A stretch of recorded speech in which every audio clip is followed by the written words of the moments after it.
4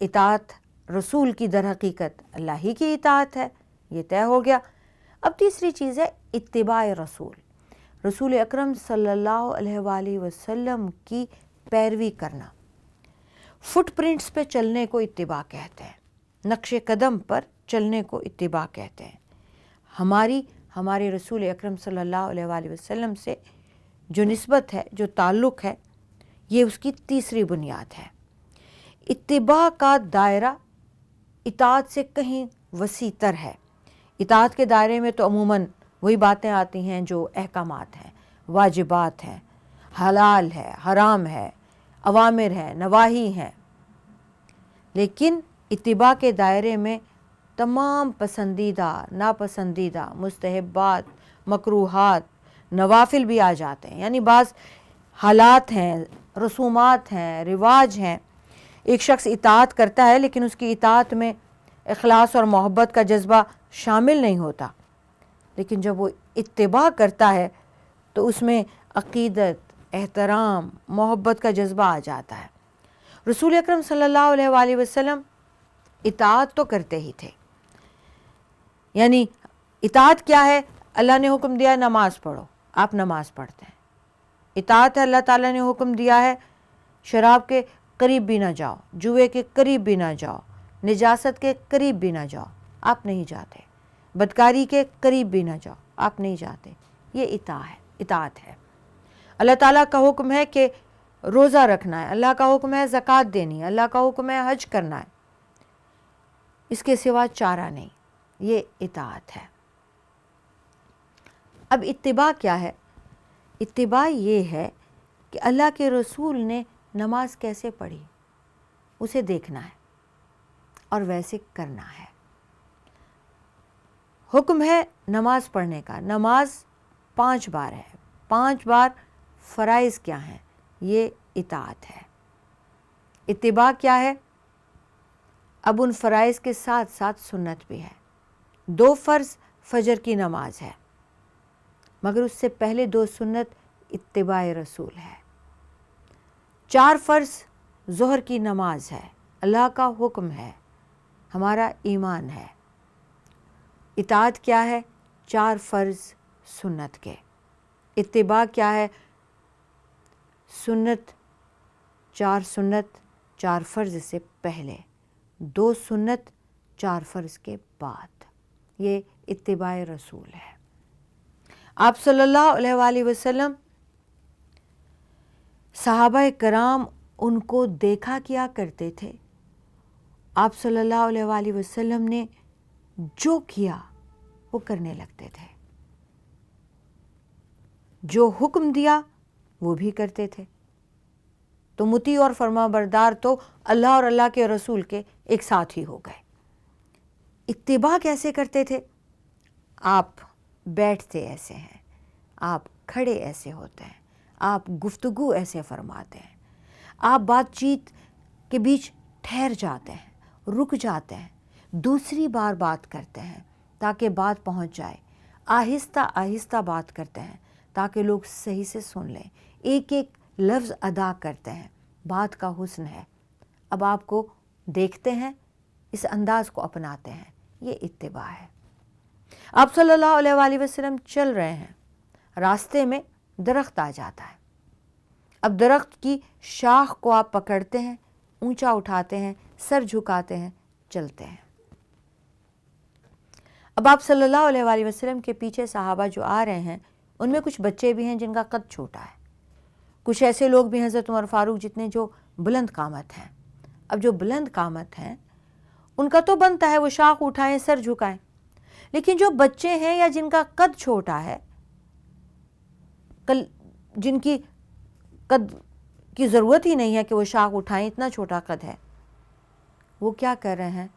وہ بھی ویسے ہی شاخ پکڑ رہے ہیں، شاخ اٹھا رہے ہیں، سر کو جھکا رہے ہیں اور گزر رہے ہیں، کیونکہ یہ اتباع ہے۔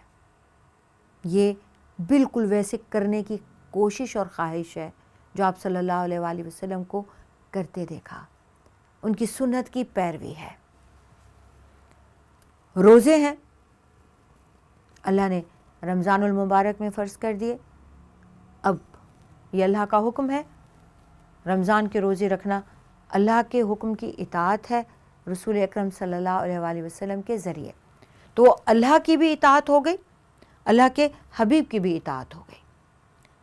اب آپ پیر کو اور جمعرات کو بھی نفل روزہ رکھا کرتے ہیں, آپ عرفات کے دن بھی روزہ رکھا کرتے ہیں, آپ عاشورہ کا روزہ بھی رکھا کرتے ہیں, آپ شوال کے روزے بھی رکھا کرتے ہیں, آپ پسند فرماتے ہیں رکھنا.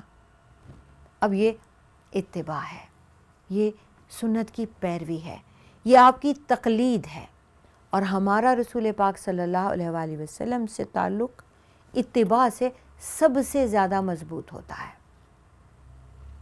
آپ صلی اللہ علیہ وآلہ وسلم کھانا کیسے تناول فرماتے ہیں؟ آپ صلی اللہ علیہ وآلہ وسلم بسم اللہ پڑھتے ہیں, بیٹھتے کیسے ہیں؟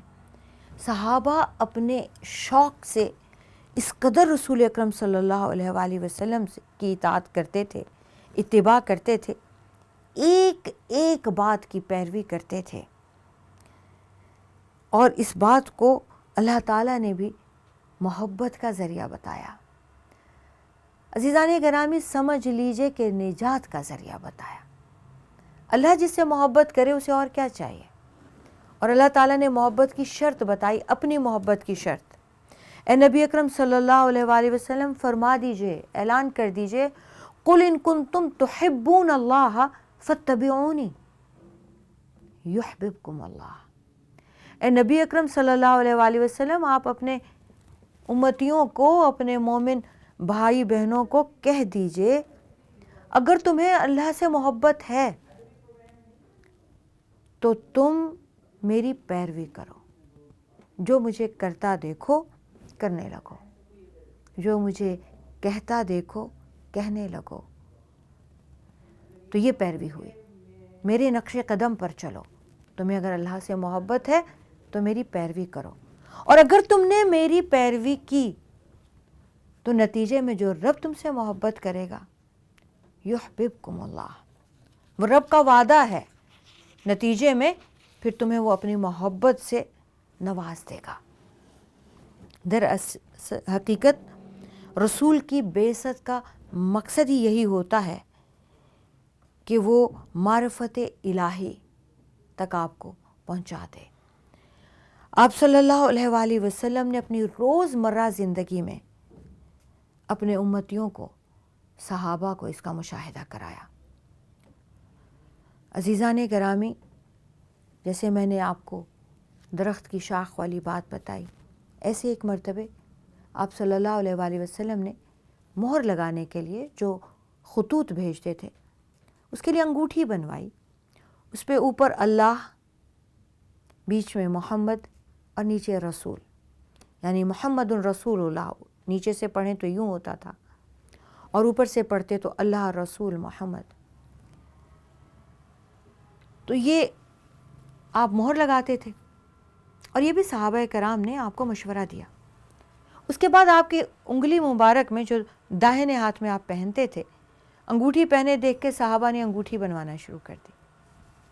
آپ کو محسوس ہوا کہ یہ دنیاوی لذت ہے, اور یہ مردوں میں زیورات پہننے کی خواہش پیدا ہونا شروع ہو گئی. تو آپ نے دیکھا تو آپ نے انگوٹھی اتاری اور پھینک دی کہ نہیں, زیور نہیں, جب کبھی مہر لگانی ہوگی تب نکال کے اس کو پہن کے مہر لگا کے واپس اتار کے سنبھال کے رکھ دی جائے. تو اسے بطور قلم کے اب استعمال کیا جانے لگا, مستقل پہننا چھوڑ دی. تو جتنے لوگوں نے انگوٹھی پہنی ہوئی تھی انہوں نے اٹھا کے پھینک دی. اب بہت سو کی سونے کی تھی, آپ صلی اللہ علیہ وآلہ وسلم کی بھی وہ انگوٹھی سونے کی تھی. آپ نے دیکھا کہ سارے صحابہ نے اپنی سونے کی انگوٹھیاں پھینک دی ہیں. ایک صحابی جو دروازے سے داخل ہو رہے تھے مسجد نبوی میں, ابھی داخل ہوئے نہیں تھے, انہوں نے دور سے دیکھا آپ کو انگوٹھی نکال کے یوں کر کے پھینکتے ہوئے. انہوں نے وہیں سے انگوٹھی نکالی, اپنی انگلی سے باہر پھینک دی. جب وہ اندر داخل ہوئے تو آپ صلی اللہ علیہ وآلہ وسلم نے دریافت کیا, تم نے انگوٹھی کیوں پھینکی؟ تو کہنے لگے, یا رسول اللہ, آپ نے جو پھینکی. آپ نے فرمایا تمہاری سونے کی انگوٹھی تھی، تم گھر جا کے اپنی بیوی کو پہنا سکتے تھے، تم نے تو رستے میں سڑک پر پھینک دی۔ صحابہ کرام نے کبھی یہ نہیں سوچا کہ اس میں نقصان ہوگا، انہوں نے صرف اتباع کی، انہوں نے یہ دیکھا کہ رسول پاک صلی اللہ علیہ وآلہ وسلم ایسا کر رہے ہیں، انہوں نے ویسا کر لیا۔ اسی لیے جب صلح حدیبیہ کا وقت آیا، یہ ہم آگے آپ کو پورا قصہ سنائیں گے، آپ صلی اللہ علیہ وآلہ وسلم نے، صحابہ کرام انتظار کر رہے ہیں کہ شاید اللہ کا حکم جہاد کا آ جائے۔ آپ نے ام سلمہ کے مشورے پہ جو ہی آپ نے ذبح کی، اپنے قربانی پہ چھری پھیری، تو آپ نے دیکھا تمام صحابہ قربانی کر چکے ہیں۔ اتباع سنت میں انہوں نے دیر نہیں کی، باوجود اس کے کہ سب کے دل اس وقت بوجھل تھے۔ پھر آپ نے چاندی کی انگوٹھی بنوائی، حالانکہ مرد کو آپ صلی اللہ علیہ وسلم نے ایک انگوٹھی جو 4-5 ماشے کی ہوتی ہے اس تک سونے کی اجازت دے دی تھی، خود بھی کچھ دن پہنی، لیکن پسند نہیں فرمائی کہ مرد سونا پہنے، مرد زیور پہنے، تو آپ نے وہ اتاری اور پھر چاندی کی بنوائی، تاکہ اگر کوئی آپ کی تقلید میں اور اتباع میں انگوٹھی پہننا چاہے تو وہ زیورات نہ ہوں، وہ چاندی ہو اور کم قیمت ہو۔ چوتھی چیز جو بہت ضروری ہے، اور میں سمجھتی ہوں کہ یہ پچھلی تینوں چیزوں کو فورسفلی اسٹرینتھن کرتی ہے، طاقت دیتی ہے، وہ محبت ہے۔ عزیزان گرامی، یہ محبت ایک ایسا جذبہ ہے، یہ نورانی جذبہ ہے، یہ روحانی جذبہ ہے، یہ اللہ کی طرف سے بہت پیارا ودیعت کردہ جذبہ ہے، اور رسول اکرم صلی اللہ علیہ وآلہ وسلم کے ساتھ محبت ایمان کی شرط ہے۔ وہ ایمان، وہ اطاعت، وہ اتباع معتبر ہی نہیں ہے جس کی بنیاد محبت پر نہ ہو۔ ایسی اطاعت جس کی بنیاد میں، جس کی تہ میں محبت نہیں ہے، وہ بعض حالات میں منافقت ہو جاتی ہے۔ ابھی ہم اگلی بار منافقت پہ بات کریں گے تو یہ اور واضح ہو جائے گی۔ محبت محض رسمی ڈائیلاگ بن سکتی ہے اگر اس کو بغیر ایمان کی حلاوت کے، بغیر سچے جذبے کے، بغیر اتباع اور اطاعت کے استعمال کیا جائے، محض گفتگو کے لیے، وہ ایک رسمی سا، ظاہری سا ڈائیلاگ ہوتی ہے۔ مگر ایسی محبت اسلام کو، ایمان کو، رسول پاک صلی اللہ علیہ وآلہ وسلم کو چاہیے ہی نہیں ہے۔ اللہ کو وہ محبت مطلوب ہی نہیں ہے۔ وہ محبت مطلوب ہے جو تمام محبتوں پر غالب آ جائے۔ اور عزیزان گرامی، اس محبت پہ صحابہ کرام پورے اترے۔ انہوں نے آپ صلی اللہ علیہ وآلہ وسلم سے جب محبت کی تو ایسی کی کہ ان کے ماں باپ، ان کی اولاد، ان کا مال، ان کی نیک نامیاں، ان کی تجارتیں، ان کی اپنی ذات، ان کی اپنی شخصیت، ان کی اپنی جان، ہر چیز پیچھے رہ گئی، اور رسول پاک صلی اللہ علیہ وآلہ وسلم کی محبت ہر محبت پر غالب آ گئی۔ اور اللہ تعالیٰ نے اسی محبت کو اصلی محبت کہا ہے، اور ہمارا رسول پاک صلی اللہ علیہ وآلہ وسلم سے یہ والا تعلق جو ہے، اگر ہم نے اتنی محبت کی کہ ہماری محبت میں ہماری انا، ہماری ذات، ہمارا مال، ہمارا مفاد کہیں نہ کہیں موجود ہے، اور پھر بھی محبت کا دعویٰ ہے، تو محبت قابل قبول بھی نہیں، اور وہ محبت سچی بھی نہیں۔ دنیا کی ہر چیز کو جس کے لیے چھوڑا جائے وہ محبوب ہے۔ دنیا کی ہر چیز کو جس کے سامنے چھوٹا سمجھا جائے وہ محبت ہے۔ محبت